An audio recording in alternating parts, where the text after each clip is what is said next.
Nagpapatuloy ang mga pangyayari habang nagtataka si Ace kung bakit siya nahihirapan laban kay Desser kahit mas bihasa siya sa mana at sa kasanayan sa laban. Ngumiti lamang ito sa kanya at sinabing mag-enjoy siya pa. Ang unang pumapasok sa isip niya na maaaring kulang sa kanya ay ang karanasan sa totoong buhay na laban. Mahigpit niyang hawak ang kanyang tibak at dumadaan patungo sa ordinaryong tao. Alam na ng lalaki na gagawin niya iyon at pinaputok ang isang fireball sa kanya. Madali niyang iniwasan ang una at ang iba pang sumunod.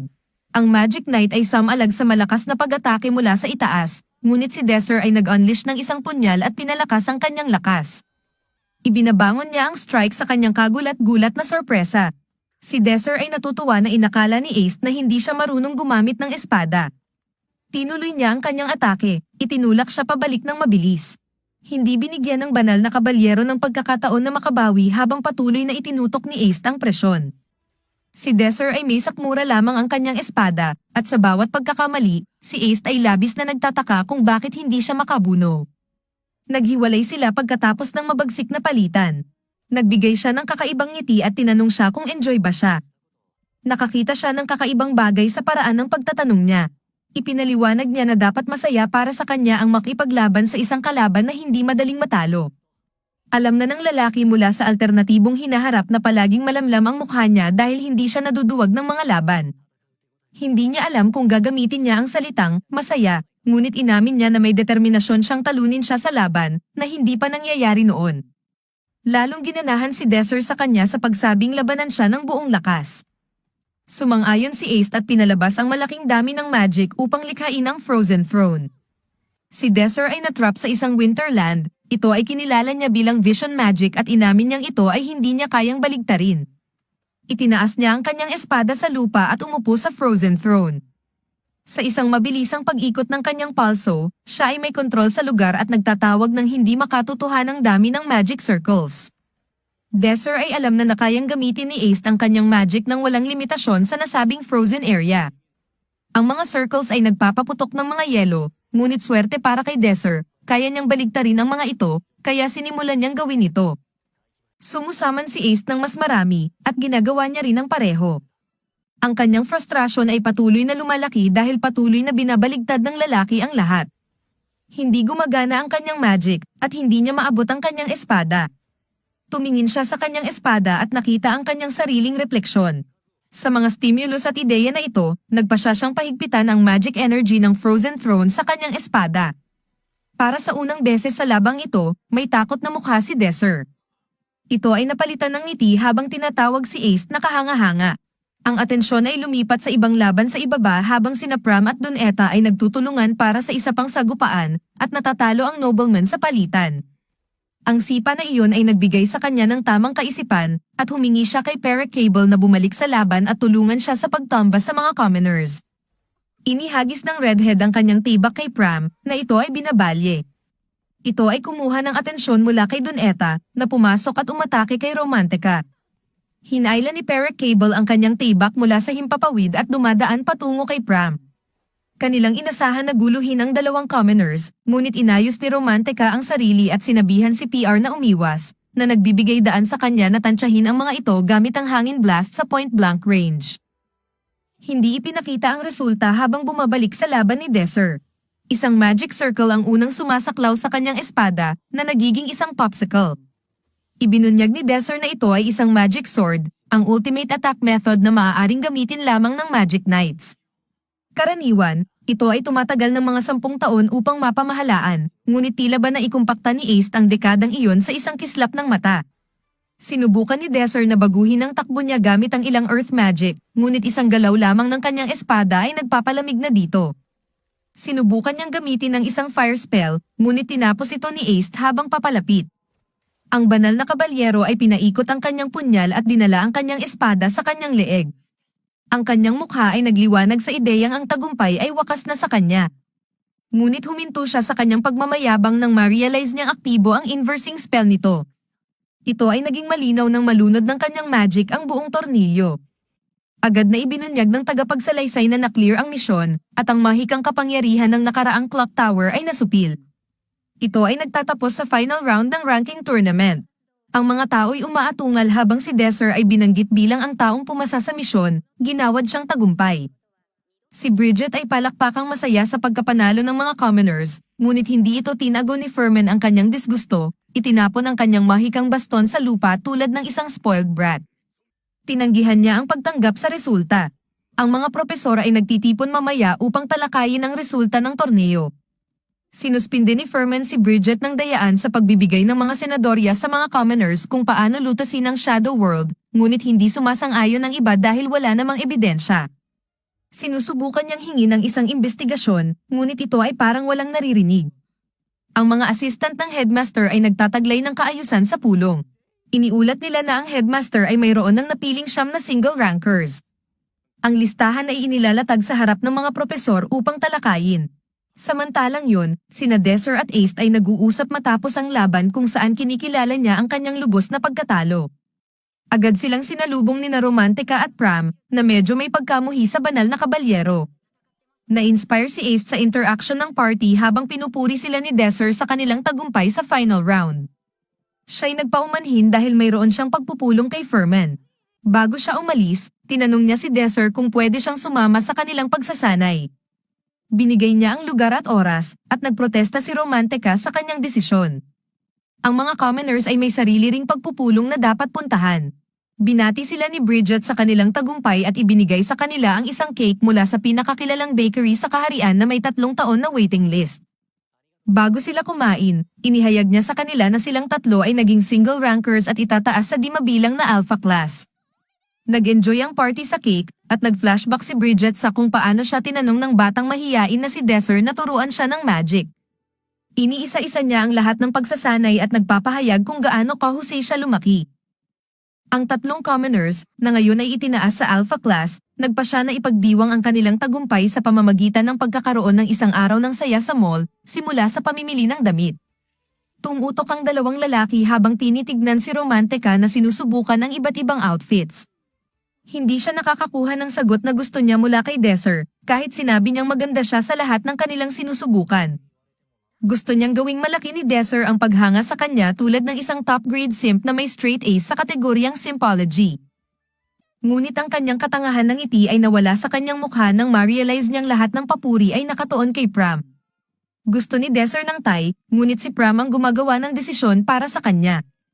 Ang batang ito ay hinahati-hati sa ilang mga kulay, naniniwala na bawat isa ay naglalabas ng maraming karangalan na personalidad ni Desser. Pagkatapos ng ilang oras ng pagmumuni-muni, siya'y wakas na pumili ng isa na hindi man lang natin nakikita. Sa kanilang paglalakbay pababa sa mall, nakakita sila ng isang claw machine. Tumakbo sina Romantica at Pram para maglaro, habang nag-iisa si Desser. Nakakita siya kay Ace, at nag-engage sila sa usapan. Siya'y nagulat na naroon siya at inanyayahan siya ni Desser na sumali sa kanilang saya. Sinubukan niyang magbiro tungkol sa rematch, ngunit dahil sa kanyang palaging resting big face, iniisip ni Desser na seryoso siya.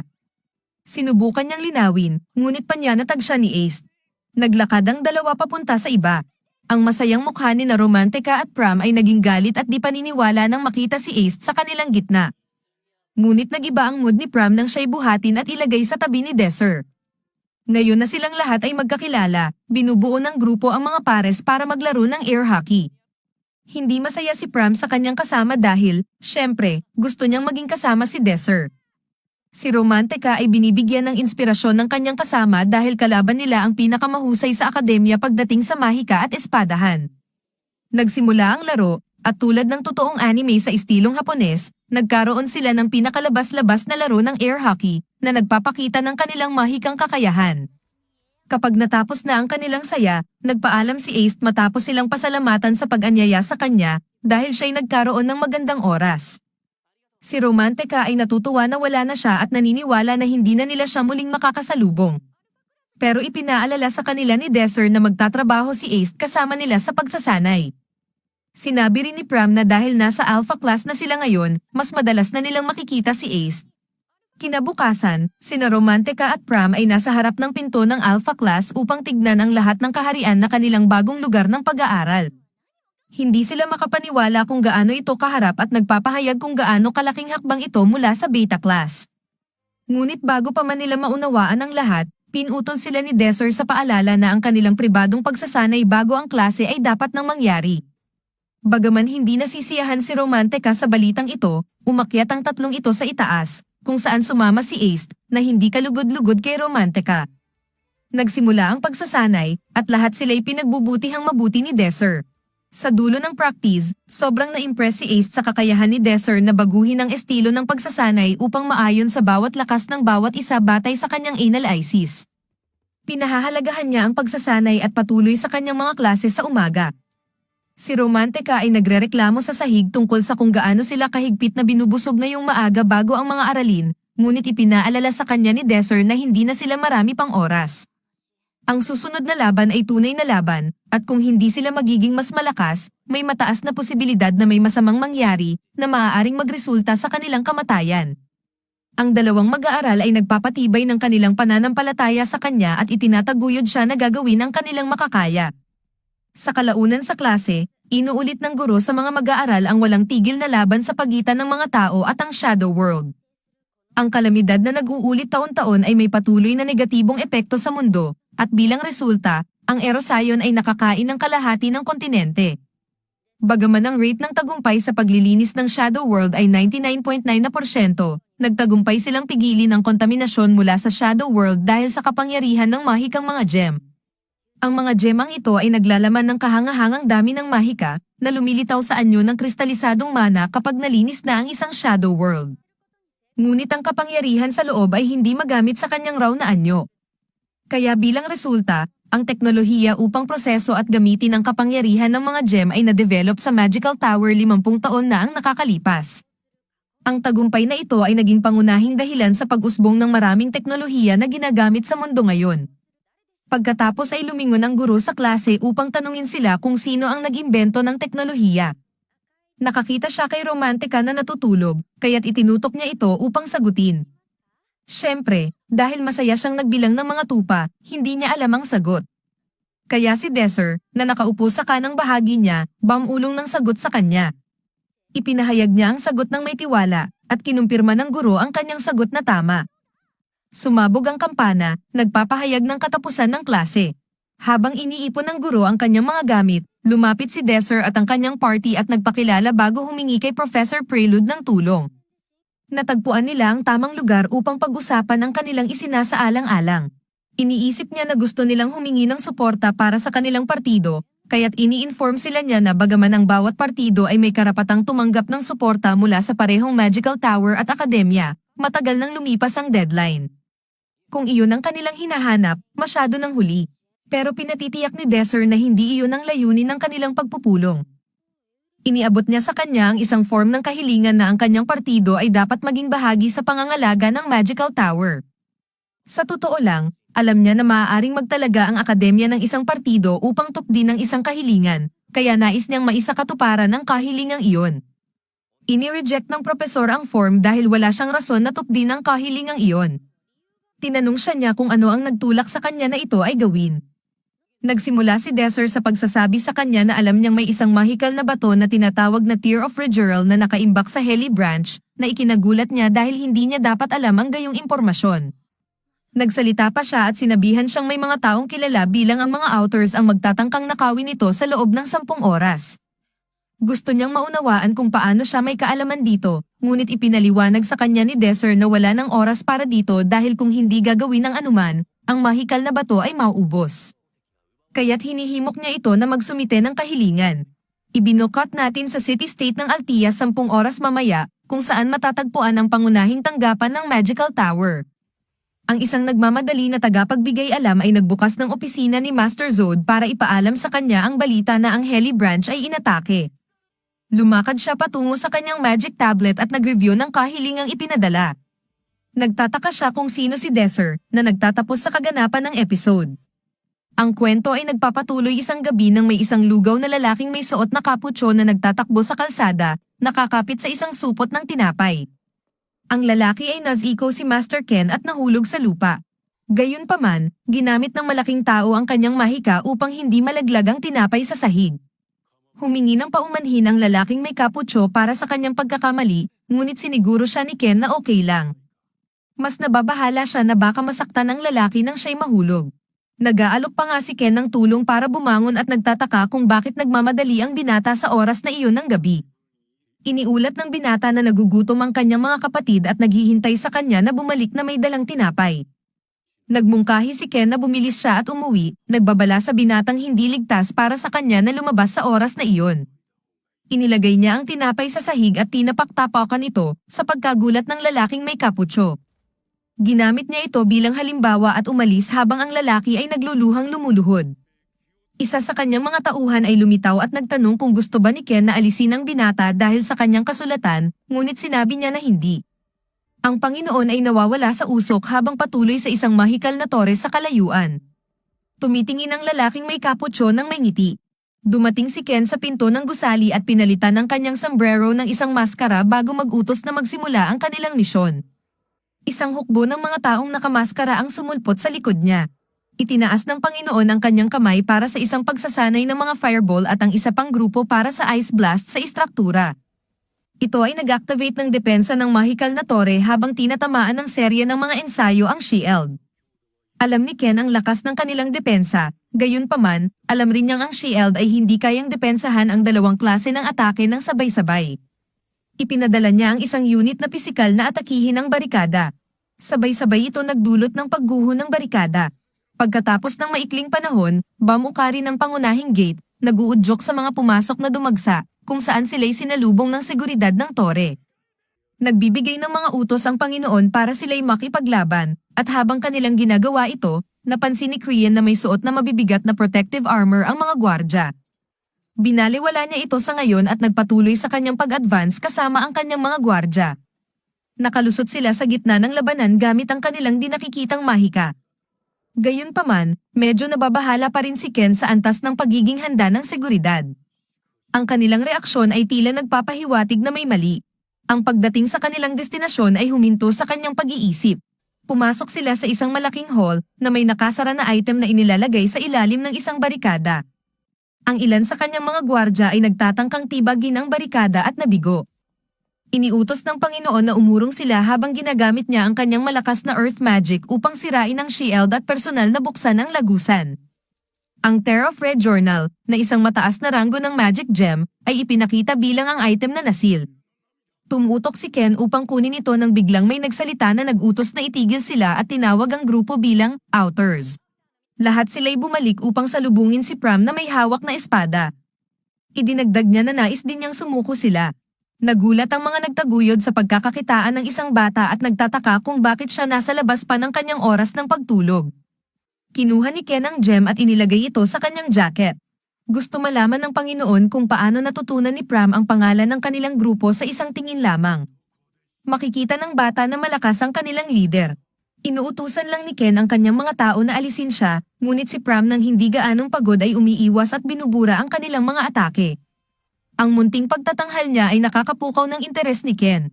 Ginagamit ni Pram ang oras para magkaroon ng analysis sa uri ng kalaban na kaharap niya. Pinaalam niya na ang mga mages ay nasa parehong antas ng sirkulo tulad ni Romantica at binabawasan ang kanilang mga atake. Ang mga espada ay lumakad patulad na may pakiramdam na ang mga mages ay nasa kahinaan habang binabagsak ni Pram ang isa sa kanila. Ang Panginoon ay agad na hinuli ang bata at sinuntok siya ng Earth Fist attack. Gayunpaman, bumangon agad ito at umiiwas sa iba pang pagsusumikap ni Ken na hulihin siya. Ipinapakita ng Panginoon ang pagkakaiba sa kanilang antas ng karanasan nang maingat niyang ililibing si Pram sa isang lugar para sa mga mages na pagpumutukan ng kanilang mga ensayo. Kanilang binawian ang kasagutan ng hangin na mahika ni Romantica. Samalag siya at nangatngat ng ilang kalaban. Itinayo ng mga natirang buhay ang mga barikada para maprotektahan ang kanilang sarili mula sa pag-atake. May suspetsa si Ken na sila'y maraming caster, batay sa kahusayan at dami ng mga atake. Tiyak ang Panginoon na may mali, batay sa reaksyon ng kanilang security detail sa kanilang inaakalang bigla ang pagsalakay. Binubulong niya sa sarili ang kanyang layunin at iniuutos sa lahat ng kanyang mga gwardya na protektahan siya. Ibinubuwis nila ang kanilang sarili, nagbibigay kay Ken ng pagkakataon na ihanda ang isang mahika na lumilikha ng butas sa lupa. Patuloy siyang umatake kay Pram at napagtanto na iisa lamang ang offensive combination ng binata. Ini-reveal ni Romantica ang kanyang sarili nang ma-realize na si Pram ay nasa kahinaan. Nagulat ang Panginoon nang makita si munting brats na sumisira sa kanyang plano at nais malaman kung sino ang nagpadala sa kanila. Sigurado pa siya na alam ng mga ito na pupunta siya sa pasilidad. Hinahanap ng lider ng grupo na ilantad ang kanilang pinagmulan. Nagtutulungan ang dalawang mag-aaral at nakikipaglaban ng maayos laban sa kanya, ngunit naiinis si Ken at nakatakas sa pamamagitan ng pagpapalaki ng butas at pagbaba. Nagpapasaan sina Romantika at Pram sa lakas ni Ken, ngunit hindi masyadong nababahala na nakatakas siya. Nag-uusap pa nga ang dalawa kung paano sila kailangan ng mas maraming pagsasanay. Samantalang si Ken ay nakakatakas sa ilalim ng pasilidad sa sewer. Habang ini-inspect ang Tear of Red Journal, hindi siya makapaniwala na nakakabasa ng ganun kamabuti ang mga ito ng kanyang galaw. Ibinubukas ito ng Panginoon kay isang taong tinatawag na Zodiac Zerian. Sa kamay niya ang gem, ipinapahayag niya ang kanyang tagumpay, ngunit inuudyukan siya ng isang boses na huwag muna itawag ang kanyang tagumpay. Ang binatang Naz-Iko niya sa simula ng kanyang gabi ay nagtatayo sa harap niya. Tinanggal niya ang kaputso, at siya'y si Desir. Ang lalaki ay humihingi ng bayad para sa tinapay at ipinapakita na alam niya ang lokasyon ng Panginoon dahil inilagay siya ni Desir ng kanyang mana nang tinulungan si Ken na bumangon. Natuklasan ng Panginoon na si Desir ang nasa likod ng kontra-operasyon. Siya'y nagalit at umatake, ngunit itinatanggal ito ni Desir at nagmumula sa kanya ang utos na ibalik ni Ken ang kanyang ninakaw. Lalo pang naasar ang Panginoon habang nagpapaputok siya ng maraming bato kay Desir, ngunit ito'y ini-inverse at nagpapatuloy sa pag-advance. Hinugot ni Ken ang mataas na ranggo ng magic gem, nagbabanta na sirain ito kung siya'y lalapit pa. Tinitigan lang siya ni Desir at dumaan upang kunin ito. Biglang nagtagumpay ang Panginoon at nahanap ang kanyang sarili na nakaluhod habang ginagamit ni Desir ang kontrol sa grabedad. Nagugulat si Ken dahil walang nakakagamit ng mahika ng antas ng sirkulo na ito ng ganoon kabilis. Ginamit ni Desir ang pagkakataon na ito upang kunin ang Tear of Red Journal. Na-realize ng Panginoon na si Desir ay kumukuha ng mana mula sa deprocessed na magic gem at nagtataka kung paano niya ito nagagawa.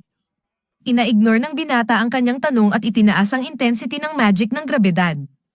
Sa tulong ng gem, nakakatouch si Ken sa kanyang maskara kahit na siya'y nakaluhod. Bigla itong nawala, ini-nullify ang magic ng grabedad, at nagdulot ng exponential na pag-angat sa kanyang lakas habang siya'y nagiging isang mahikal na nilalang. Malinaw na na-inspire siya kina Rhino at Green Goblin. Sinuntok niya si Desir ng malakas, napamukol sa kanya at pumasok sa isang bagong lugar. Nauubusan na ng lakas ang estudyante habang nagtatangkang itaboy ito. Ang Panginoon ay sumunod ng maraming pisikal na atake na iniwasan at binara ni Desir. Sinubukan niyang tumugon gamit ang isang fire spell, ngunit hindi ito gumana.